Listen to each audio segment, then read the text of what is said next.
just unboxing the Fusion A70, which is made by ONEODIO, an up-and-coming headset manufacturer. Actually, I was quite impressed because I did buy one of these, which a bit bulky, but sounds fantastic. So I end up buying a slimmer version, and I'll see how that goes. It's got very good reviews.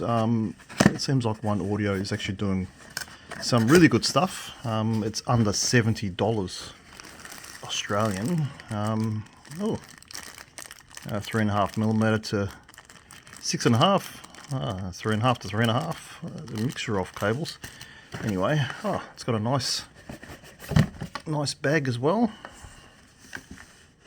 Yeah, look, the products are quite good. So yeah, I'm gonna have to have another video on what they sound like, because yeah, this one here is actually quite good, I believe.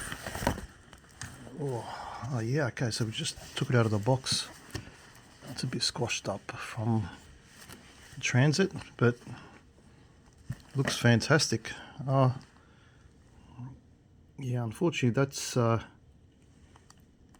a USB-C, which is a little bit upsetting. But they actually give you the cable, a USB-C cable. Oh, sorry, micro USB. So yeah, test these ones and see how they go. I'm sure they're going to sound really well.